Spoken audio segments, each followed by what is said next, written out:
Assalamualaikum warahmatullahi wabarakatuh. Bagaimana kabarnya anak kelas 10 Mia?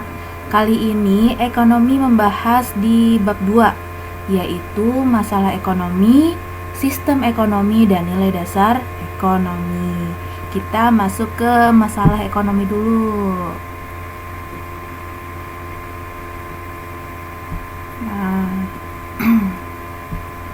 Jadi, masalah ekonomi tidak hanya dihadapi setiap individu saja, tetapi juga oleh masyarakat dan negara. Masalah-masalah tersebut berhubungan erat dengan jumlah sumber daya yang ada. Mengapa begitu? Karena kekayaan sumber daya yang dimiliki negara kita hendaknya jangan disalahgunakan. Karena tidak semua sumber daya dapat diperbarui dengan cepat. Contohnya dengan gambar di sini, ini adalah pertambangan batu bara.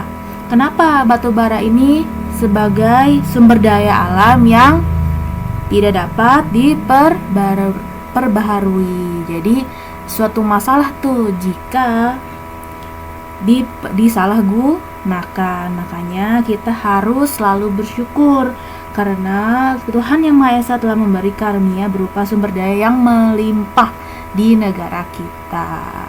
Jadi selanjutnya adalah ada berbagai macam sumber daya.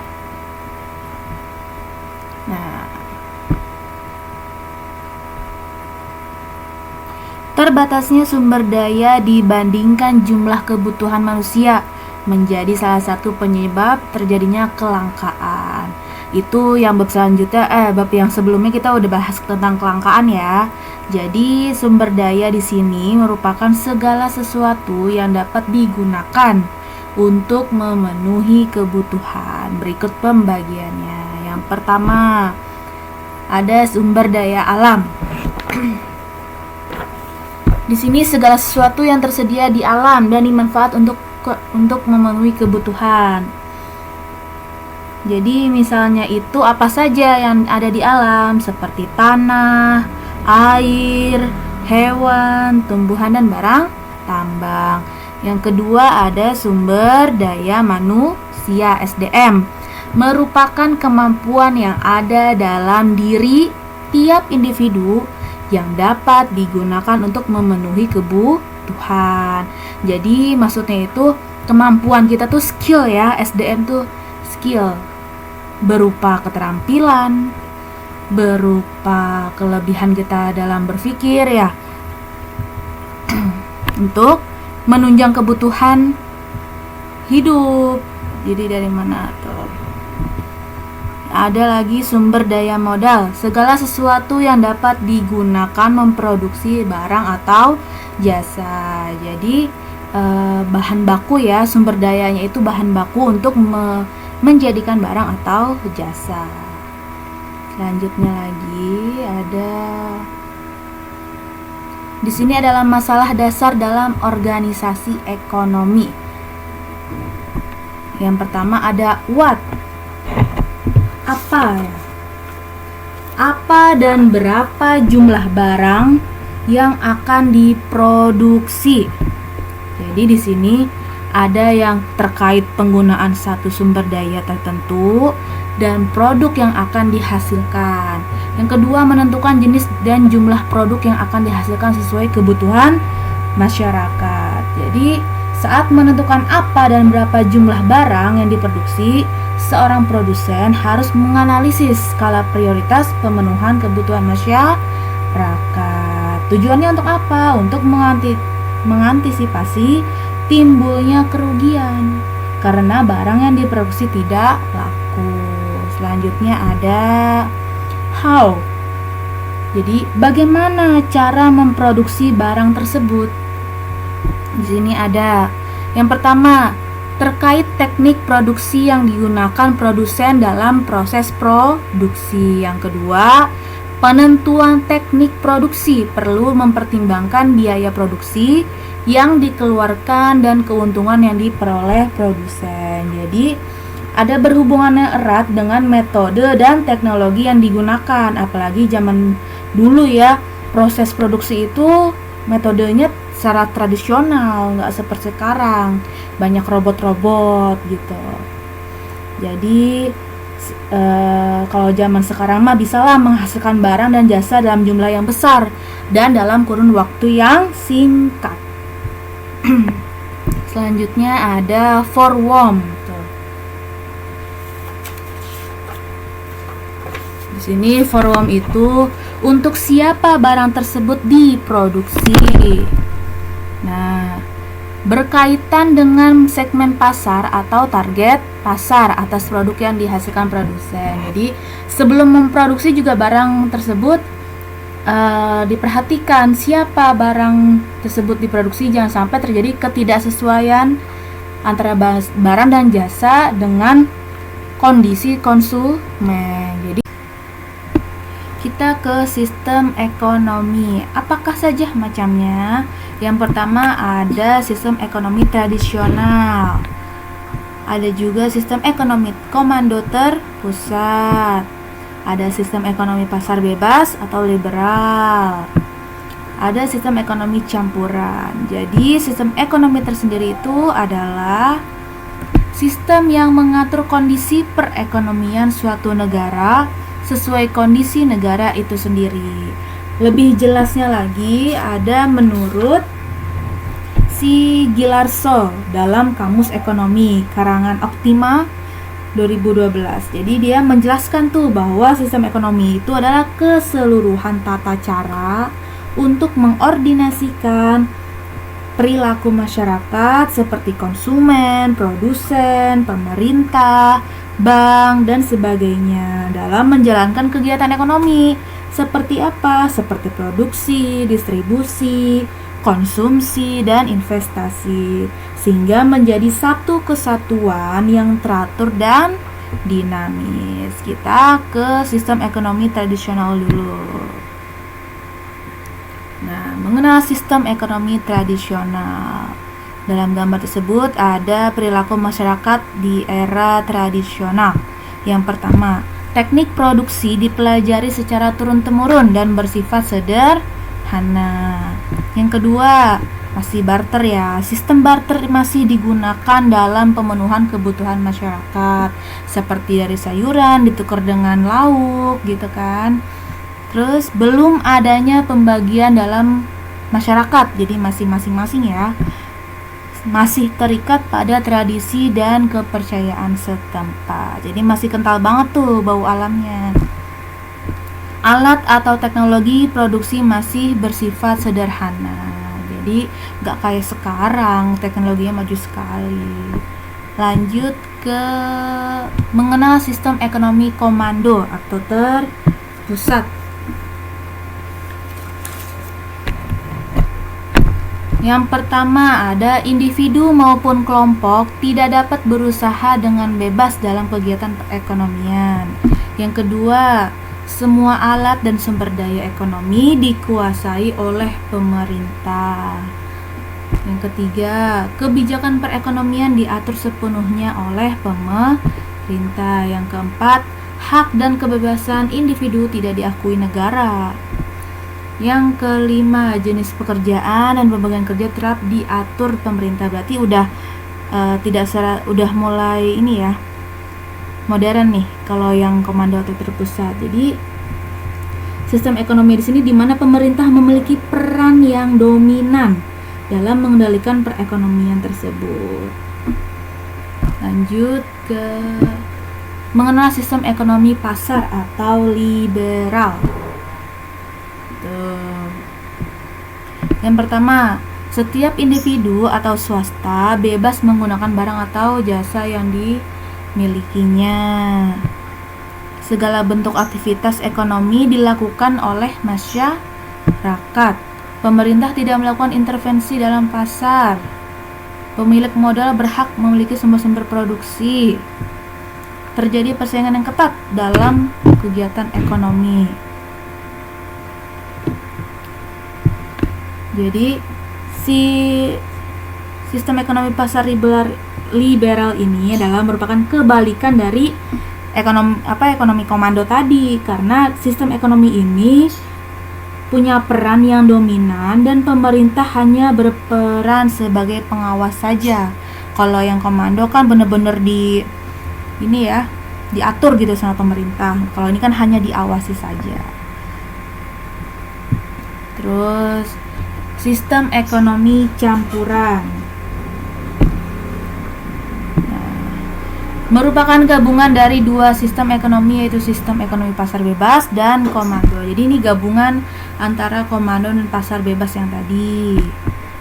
Barang modal dan sumber daya yang vital bagi kebutuhan masyarakat dikuasai oleh pemerintah, tetapi tetap dikuasai pemerintah ya, seperti komando.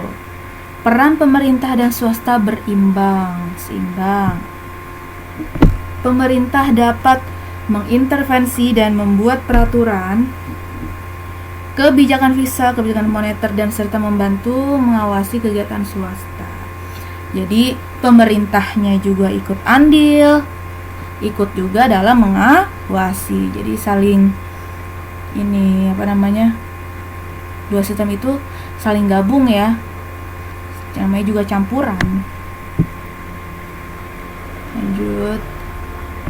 Sistem ekonomi di Indonesia. Nih.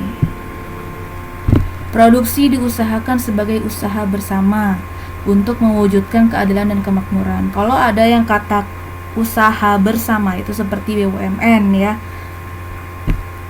Setiap masyarakat bebas berusaha tetapi dalam batas dan memenuhi syarat yang berlaku di Indonesia. Sebagian besar produksi masyarakat merupakan usaha swasta atau individu yang diatur oleh mekanisme harga pasar. Ini juga bisa kita sebagai orang individu yang bisa menaruh saham gitu ke perusahaan-perusahaan individu. Perusahaan negara menguasai sektor ekonomi vital bagi hajat hidup orang banyak seperti listrik dan air, tuh BUMN ya.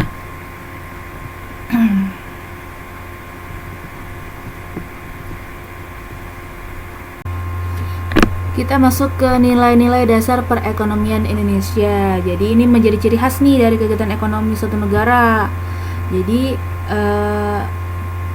nilai-nilai dasar ini ada di dalam Undang-Undang 1945 pasal 33.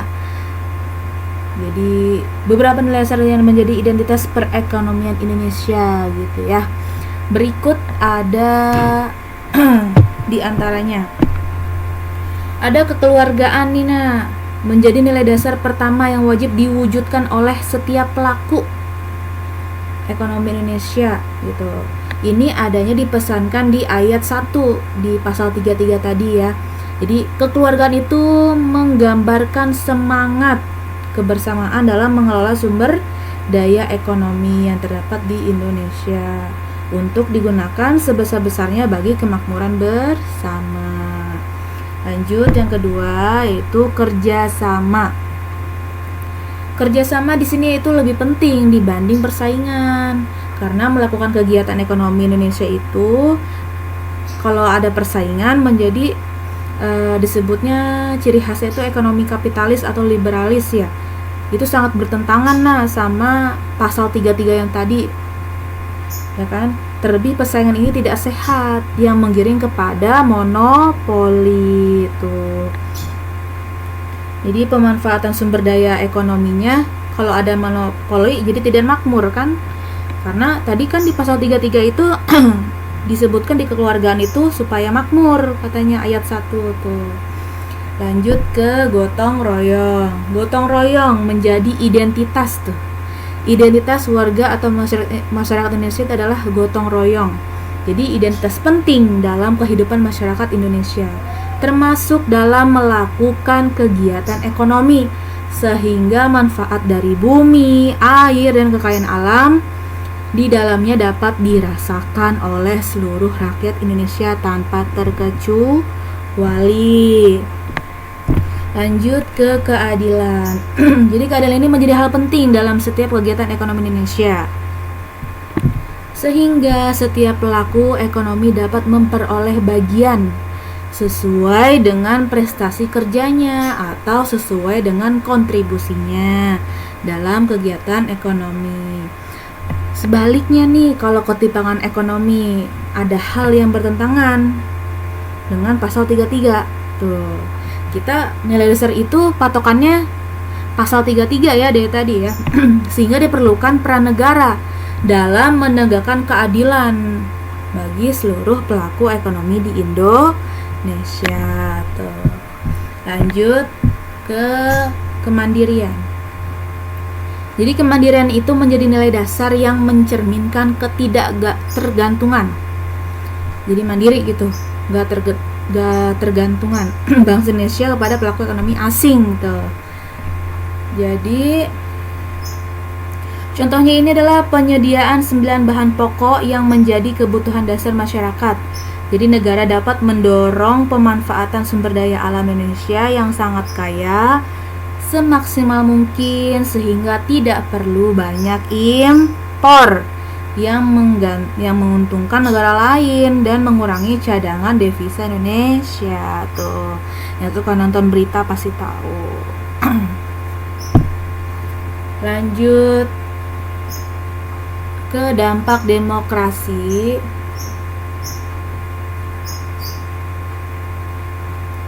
Ekonomi terhadap perekonomian Indonesia. Jadi kalau di sini sistem demokrasi ini pada sistem demokrasi ekonomi, pemerintah dan seluruh rakyat baik golongan ekonomi lemah maupun pengusaha aktif dalam usaha mencapai kemakmuran bangsa. Jadi negara ini berperan dalam merencanakan, membimbing dan mengarahkan suatu kegiatan perekonomian. Dengan demikian terdapat kerjasama dan saling membantu antara pemerintah, masyarakat dan swasta. Nih cirinya itu ada dampak positif dan dampak negatif. Kita ke dampak positif dulu.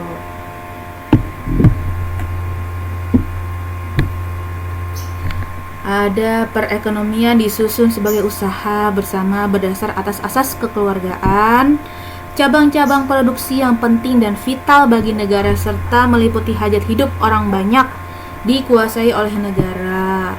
Warga negara bebas memilih pekerjaan yang dikehendaki serta memilih hak atas pekerjaan penghidupan yang layak. Potensi, inisiatif, dan daya kreasi warga negara dikembangkan sepenuhnya selama tidak merugikan masyarakat. Sepertinya dampak positif ini dampak positif demokrasi ini adalah terkandung ke dalam nilai-nilai dasar ekonomi yang tadi. Cuman kita di sini merangkum mana yang positif, mana yang negatif gitu ya. Lanjut ke yang dampak negatifnya. Ada yang pertama, perkembangan ekonomi modern dan tradisional berjalan tidak seimbang. Jelas karena perubahan zaman juga sudah terlihat ya. Yang kedua, pelaksanaan kebijakan oleh pemerintah untuk mengawasi perekonomian masih lemah sehingga banyak monopoli gitu kan. Tuh, terdapat monopoli atas sumber produksi, benar. Karena kebijakan pemerintahnya saja masih lemah gitu ya. Terus munculnya korupsi, kolusi, dan nepotisme. KKN ini di segala kegiatan ekonomi pasti ada di berbagai sumber, di berbagai bidang tuh. KKN itu pasti ada, dan kalian pun pasti sudah sering mendengar tentang KKN ini. Oke. Terima kasih untuk ini kalian rangkum seperti biasa untuk belajar ya dan untuk tugasnya kalian kerjakan tapi mungkin menyusul informasi dari ibu. Sekian, wassalamualaikum warahmatullahi wabarakatuh.